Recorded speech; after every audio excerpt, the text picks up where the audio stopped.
选择股票就像选择人生伴侣，离婚是否容易，可不是结婚前应该考虑的因素。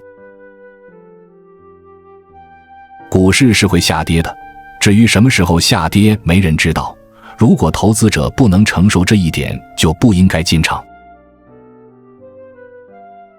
成熟的选股者和股市下跌的关系，就像明尼苏达州的居民和寒冷天气的关系一样。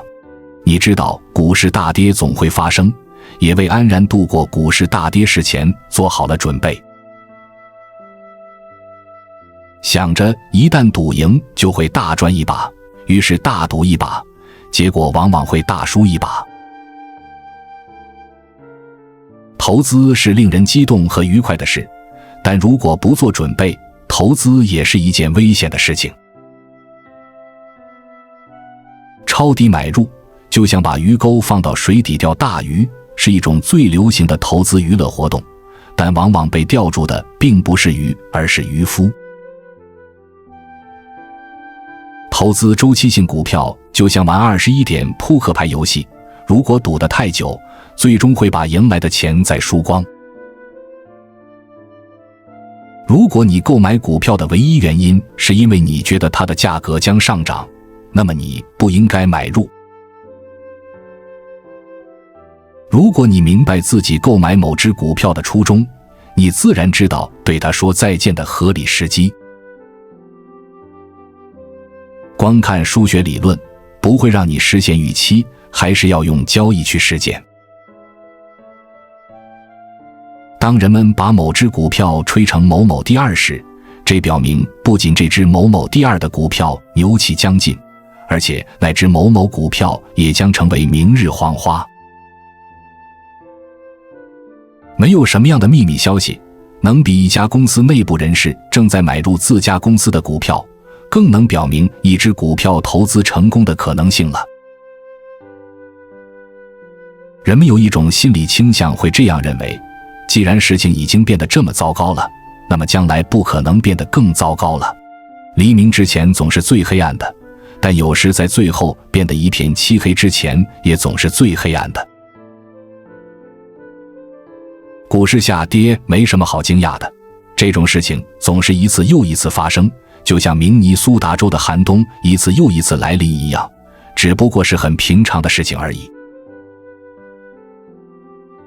投资者应该具备的品质包括耐心、自力更生、常识、对痛苦的容忍、开放的心态、超脱、坚持、谦逊、灵活性、愿意做独立研究，同样愿意承认错误，以及忽略普遍恐慌的能力。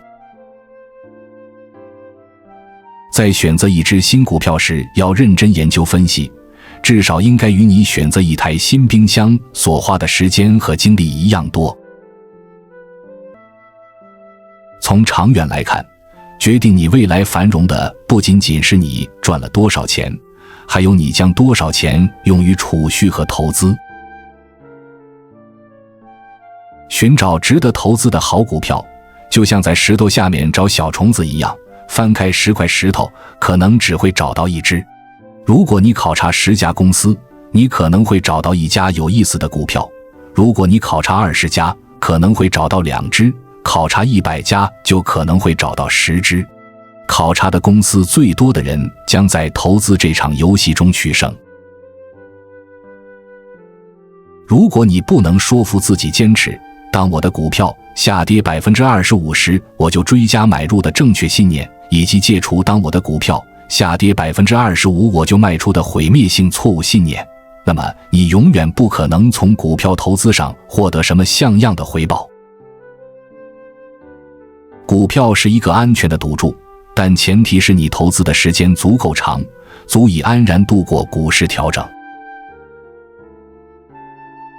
我认为你必须明白一点，每只股票背后都有所属的公司，股票上涨的真正原因只有一个，那就是公司由差变好，或者小公司变成大公司。每当股市大跌，我对未来忧虑之时，我就会回忆过去历史上发生过40次股市大跌这一事实，来安抚自己那颗有些恐惧的心。我告诉自己，股市大跌其实是好事，让我们又有一次好机会，以很低的价格买入那些很优秀的公司的股票。如果我一定要选出哪一个投资谬论是最愚蠢的，那么我会选择这一个：当你买入的股票股价上涨时，就认为自己选择的是一只好股票。持有股票就像养育孩子，不要超出力所能及的范围。业余投资者大概有时间追踪8至12家公司，但不要同时拥有5种以上的股票。在股票市场上，对昨日的新闻太较真，或者对一个观点太执着，都很少能得到什么好处。在购买一只股票之前，我喜欢做1-2分钟的冥想。冥想的内容有：我对这只股票感兴趣的原因，这家公司怎样才能成功，以及它进一步发展会遇到的不利情况。投资的窍门不是要学会相信自己内心的感觉，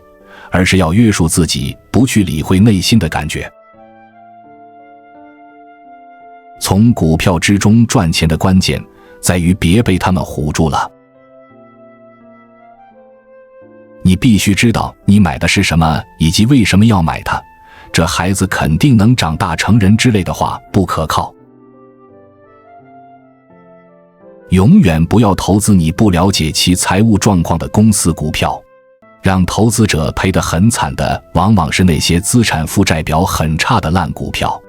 在买入股票之前，一定要先检查一下公司的资产负债表，看看公司是否有足够的偿债能力，有没有破产风险。